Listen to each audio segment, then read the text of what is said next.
к вечеру он верующий, ваюсбиху кафир, а к утру неверующий. Из-за чего? Из-за искушений, смут. Как это происходит? Яби'у дина, продает свою религию, свою веру продает. За что? За какой-то кусок этой дуни. Чтобы стремились верующие к совершению праведных поступков до того, как наступят искушения, смуты. А они по-любому наступят, каждого застигнут. Когда он уже не сможет это делать, не получится, даже если захочет. Эти слова словно о нашем времени. Потому что мы в преддверии судного дня, и мы живем в таком обществе, где мусульман меньше, меньшинство и смуты вокруг нас.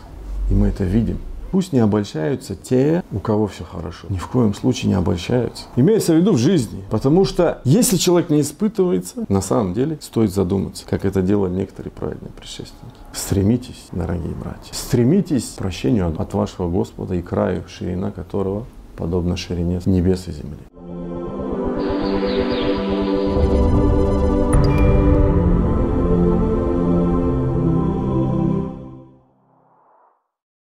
Дорогие братья, если вы меня спросите, какое самое страшное качество может быть у человека, который познал Всевышнего, познал Бога, то я скажу, наверное, что это равнодушие. Равнодушие на уровне души, да, на уровне индивидуума, самого человека, личности. Оно порождает...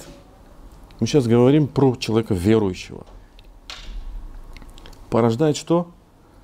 Безразличие. Безразличие в отношении всего, что его окружает. То есть, неважно, что это. То есть, это отношение к семье, может быть, к дому, к работе, к благим делам, поступкам, поклонению. Ко всему оно порождает.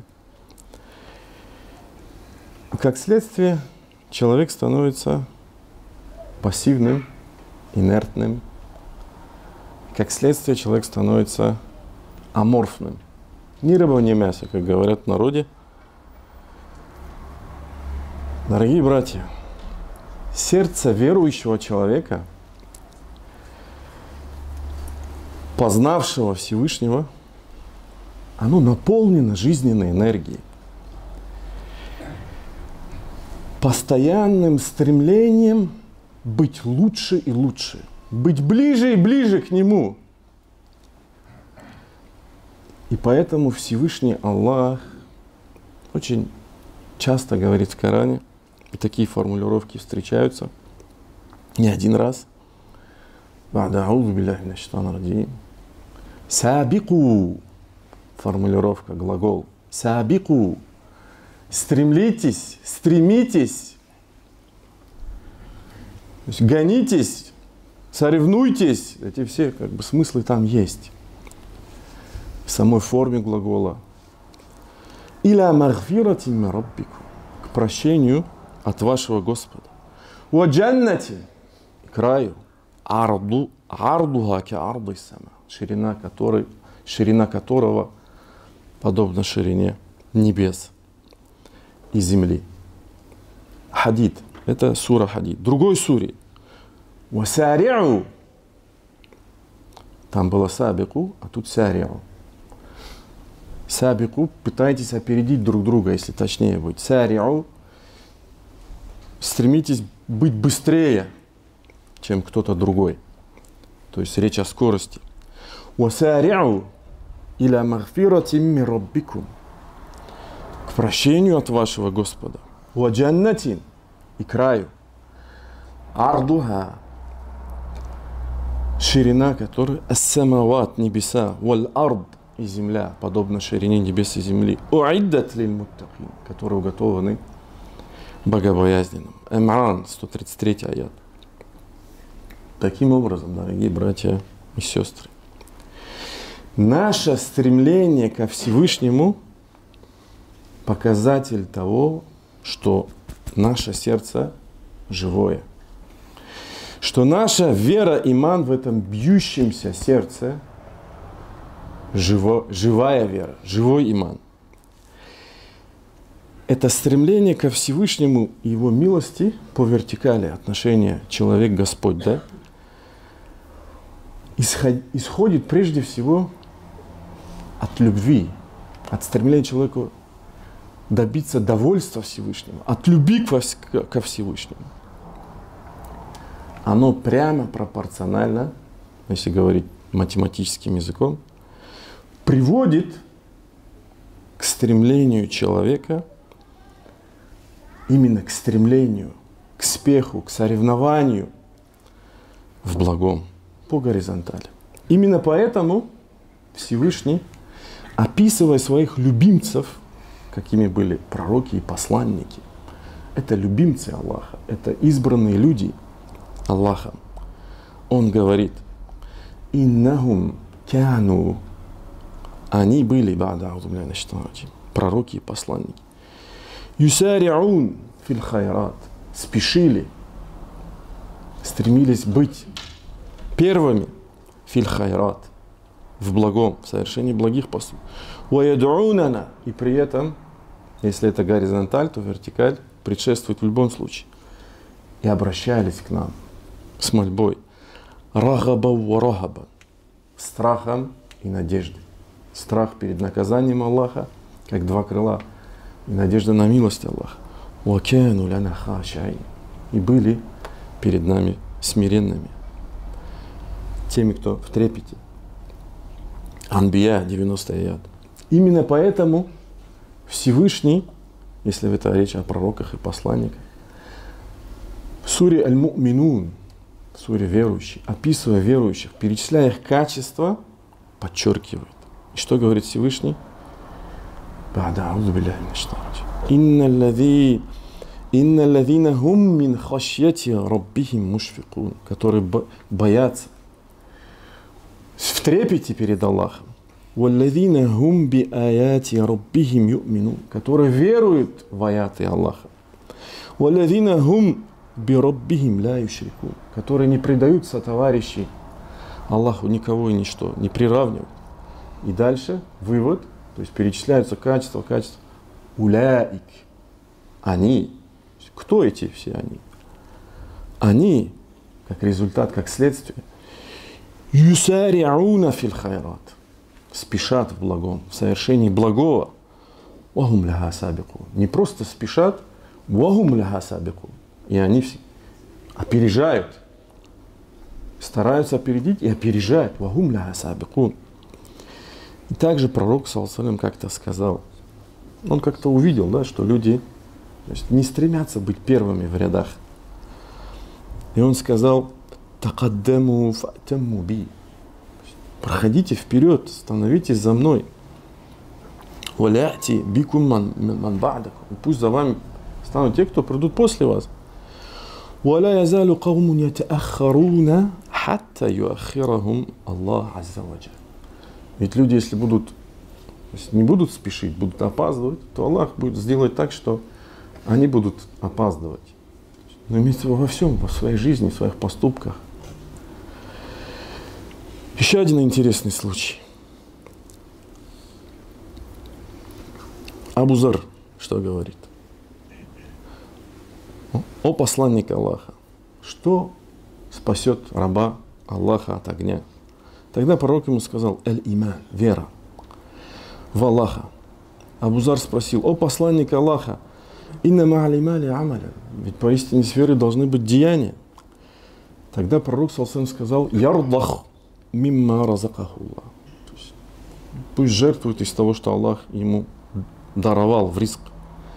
Абу Зар спрашивает дальше: «О посланник Аллаха, а если этот человек бедный, не находит то, что он может дать, пожертвовать, потратить на этом пути?» Тогда пророк сказал: «Я'муру биль ма'руф ва янха аниль мункар», пусть призывает к благому и осуждает, удерживает от предосудительного. И тогда Абу Зар сказал: «О посланник Аллаха, а коль в этом человеке есть ущерб самом, и он не может так поступить, то есть призвать к благому, удержать от предосудительного». Тогда пророк саллаллаху алейхи ва саллям сказал: «Ясна аля ахрак», пусть поможет того, у кого порванная одежда. Он говорит: «А если у него порванная одежда, и он не может ничего сделать?» Тогда он сказал: «Пусть поможет тому, кто в беде находится, махлюб», то есть кого одолели, кого победили. Тогда Абу Зар говорит, а если этот человек слабый, то есть и он не может помочь тому, кого одолели, ну, имеется в виду конфликт, драка или еще что-то, да? Это банальный пример, да, из жизни пророка. Абу Зар задает вопросы, и пророк отвечает им. И тогда пророк, саллаллаху, что ему говорит?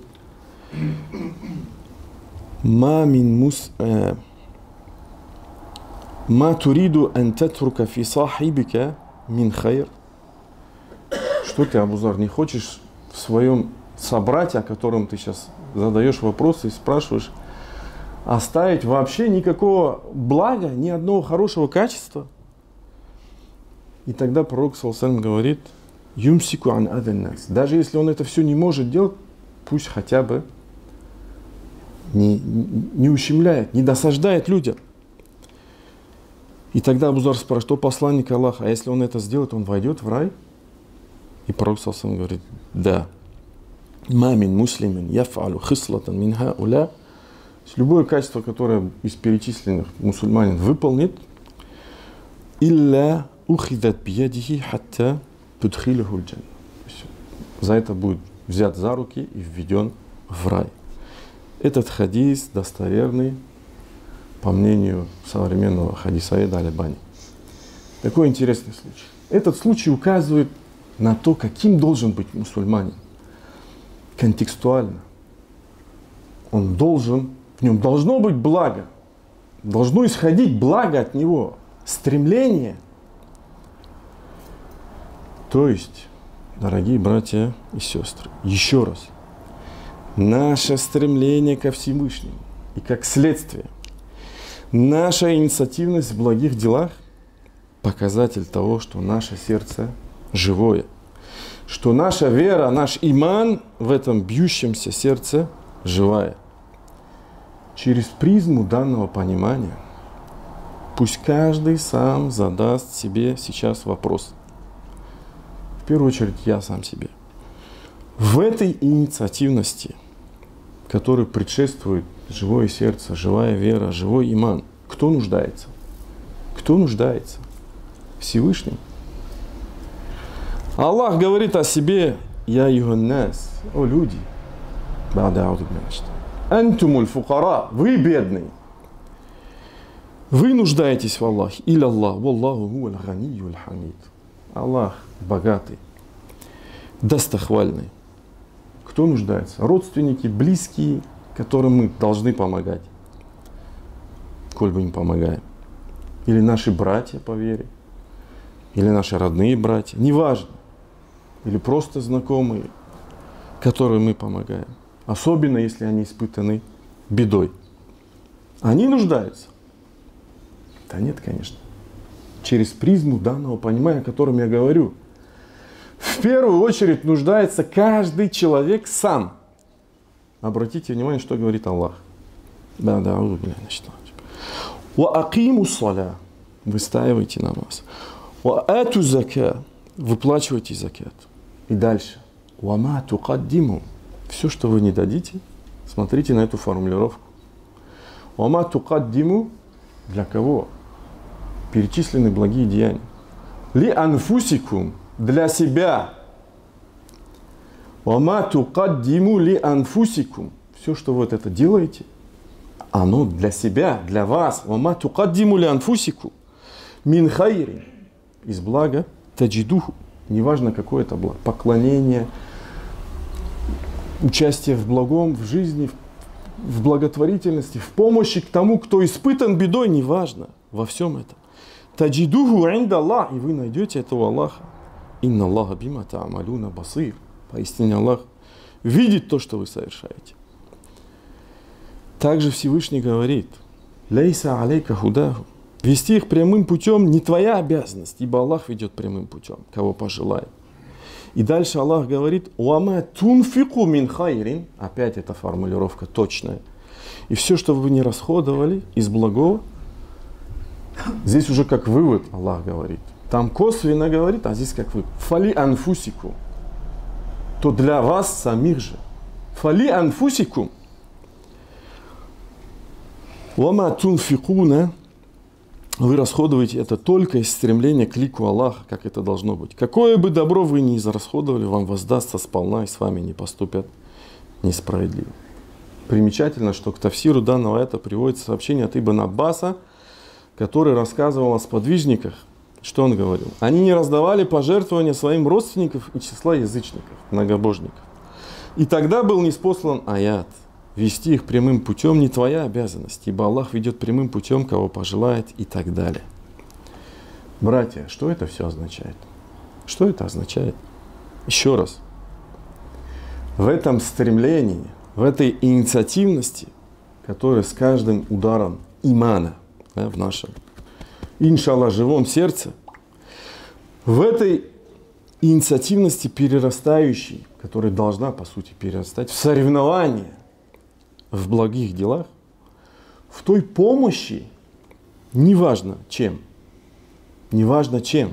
временем, трудом, деньгами, имуществом, знанием, простым словом, советом, мольбой друг за друга, кто чем может,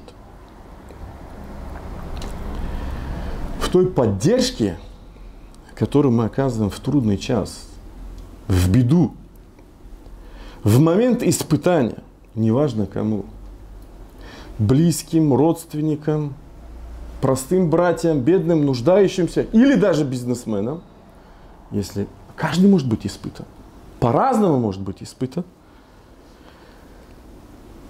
исключительно мы нуждаемся в первую очередь сами. Мы нуждаемся в этом. Кристаллизируя, фокусируя эту мысль, обратите внимание на следующие слова пророка саллаллаху алейхи ва саллям. Очень важные. Особенно, когда мы живем в преддверии судного дня. Словно говорится здесь о нашем обществе, о нас. Пророк саллаллаху алейхи ва саллям говорит: «Бадиру бил а'маль фитанан ка кита'и лейлил музлим». Хадис приводится у Муслима. Предварите, но как? Спеша, бадиру, мубадарай. Буквально перевод инициативность. Но здесь контекстуально предварите. Предварите фитны, которые будут приходить, искушения, смуты. Перед судным днем их будет очень много, как мы знаем. Биль а'маль, действиями, но имеется в виду благими действиями. Кякита аль-лейль описывается фитной. Юсбиху раджулю му'минан, в которых утром человек просыпается верующим, уаюмси кафира, а засыпает ночью, к вечеру становится неверующим. Ну тут маджаз, аллегория. Утро-вечер имеется в виду очень быстро. Хотя это может быть не обязательно утро-вечер, может быть вот так, в секунду. А юмси му'минан или наоборот. К вечеру он верующий, уаюсбиху кафир, а к утру неверующий. Из-за чего? Из-за искушений, смут. Яби'у дина. Как это происходит? Яби'у дина продает свою религию, свою веру продает. За что? Би'аралим мина дунья. За какой-то кусок этой дуньи. Толкование хадиса. О чем в данном хадисе говорится? Говорится о том, чтобы стремились верующие к совершению праведных поступков до того, как наступят искушения, смуты. А они по-любому наступят, каждого застигнут. Когда он уже не сможет это делать. Не получится, даже если захочет. Поэтому, если дается возможность кому-то это сделать, это аляматут тауфик. То, что Аллах дает ему это сделать. Поощряет его, дает возможность, открывает окно возможностей.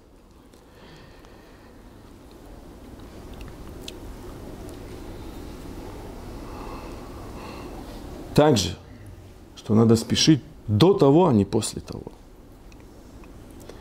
Не надо говорить, что моя хата с краю. Сегодня кто-то, завтра нас может смута постигнуть. И эта смута по-любому, любая смута, искушение каждого человека настигает.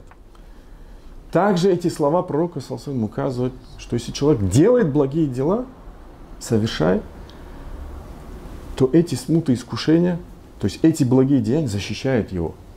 В какой-то мере дают ему иммунитет.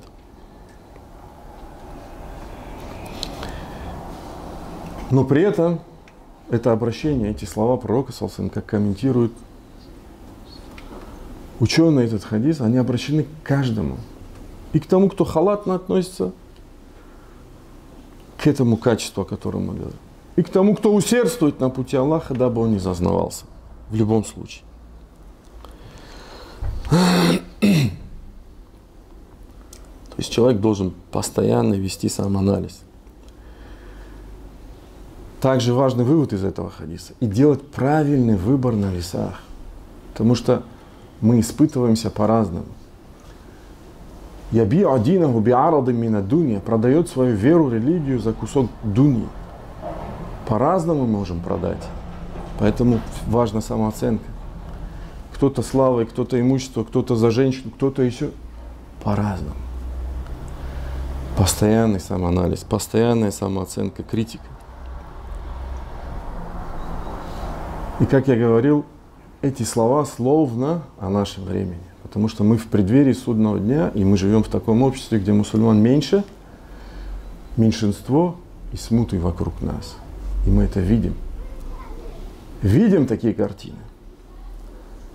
Как человек уверовал, ва'язу билля, а потом отошел. Или как человек молился, а потом бросил. Или постился, а потом бросил. И это видно. Пусть таких случаев немного, но они есть. Дорогие братья, в день джума есть такой момент, когда Аллах Субхану ва Тааля принимает наши мольбы. Я надеюсь, что мы застанем этот момент. Фастагфируллах ли ва лакум. Поистине вся хвала принадлежит лишь одному Аллаху. Лишь Его мы восславляем, восхваляем, лишь Его молим о помощи, прощении. Кого Аллах наставит на истинный путь, уже никто не собьет с этого пути. Кого Аллах ведет в заблуждение, никто не наставит на истинный путь. Я свидетельствую, что нет божества достойного поклонения, кроме одного единственного Аллаха. Я свидетельствую, что Мухаммад, его раб и посланник. Амма ба'д.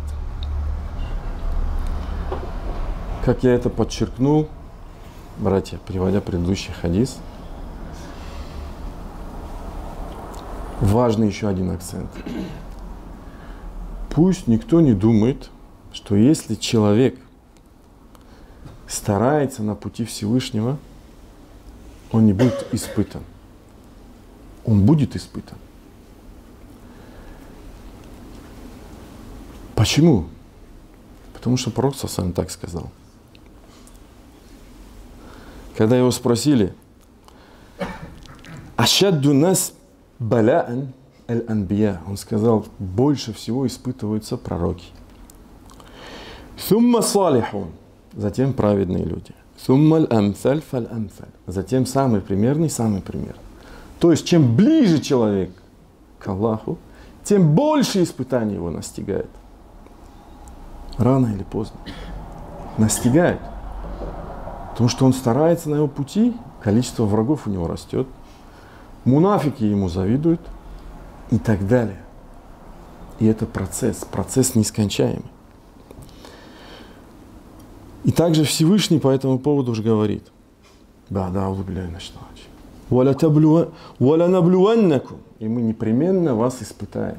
Бишейим миналь хауф. Страхом, вальджу, голодом, ванаксим миналь амваль. Тем, что будут уменьшаться ваше имущество, валь анфус, уходить жизни, будут умирать люди, вассамарат, плоды, вабашири сабири. Но что? Важно следствие, важно отношение человека к этому. Вабашири сабири. Я обрадую терпеливых. Аллазина ида асабатху мусиба. Кто эти терпеливые? Те, которые, когда их постигает это, говорят: «Инна лилля», поистине мы к Аллаху, «Ва инна илейхи раджиун», и поистине мы вернемся к Нему. А также пророк, мир ему, сказал: «Ля язалю баляу биль му'мини валь му'минати». Беда, испытание не оставляет верующего фи джасадихи, ау фи малихи, в его теле, в его имуществе, ау воладихи, в его ребенке, хатта ялка Аллах субханаху, до тех пор, пока он не встретит Аллаха, вама алейхи хатиа, а на нем нет прегрешения.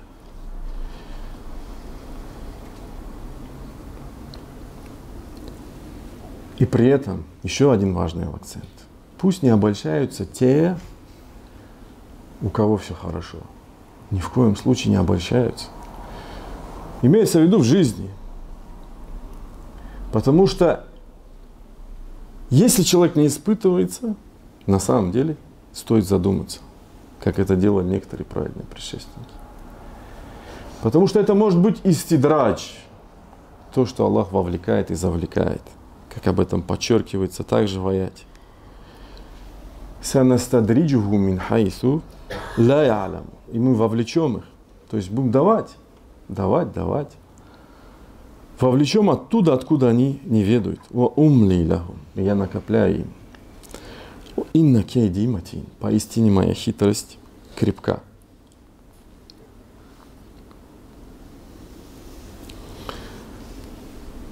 Как я говорил, мои дорогие братья, важным, когда постигает человека беда, критерием наказания это или испытания является его отношение к тому, что происходит. И тут важно внутреннее ощущение, внутренняя его оценка, его отношение ко всему этому. Будет ли он благодарить Всевышнего, станет ли он лучше на пути Всевышнего, либо же впадет в уныние, проявит неблагодарность, станет хуже в своем отношении, человек-Господь, в своем отношении к благим поступкам. Вот это важно. В заключение приведу уникальные слова одного из праведных предшественников Аль-Хасана, который в своем наставлении говорил. Он говорил так: «Эль-мубадара айбадуллах». Инициатива, стремление быть первым в рядах, о рабы Аллаха. Эль-мубадара фа иннама хия аль-анфас. Инициативность, она подобна глоткам воздуха, вздохам. Лау кад хубисат, если они остановятся, эти ваши глотки воздуха, ваше дыхание, инкатаат анкум а'малюкум, то ваши деяния прекратятся. То есть он сравнивает это качество с тем, как мы дышим и выдыхаем. Если этого нет, остановятся наши деяния. Какие? Аллати тукаррибуна биха иля Аллах азза ва джаль, которые нас приближают к Аллаху всемогущему велик. Рахим Аллаху имраан, да помилует Аллах человека. Надара ли нафсихи, который посмотрел на себя. Уабака аля дунуби, а затем плакал за свои грехи. А затем он зачитал аят. Иннама нуидду лахум адда. Поистине мы считаем для них счетом. Ва ахирул адад хуруджу нафсика. А последний счет, когда будет твоя душа выходить из твоего тела. Ва ахирул ададу фираку ахлик. И последний счет это будет тогда, когда ты расстанешься со своей семьей. Ва ахирул адади духулука фи кабрик. И последний счет будет тогда, когда ты войдешь в свою могилу. Стремитесь, дорогие братья, стремитесь к краю, к прощению от вашего Господа и краю, ширина которого подобна ширине небес и земли.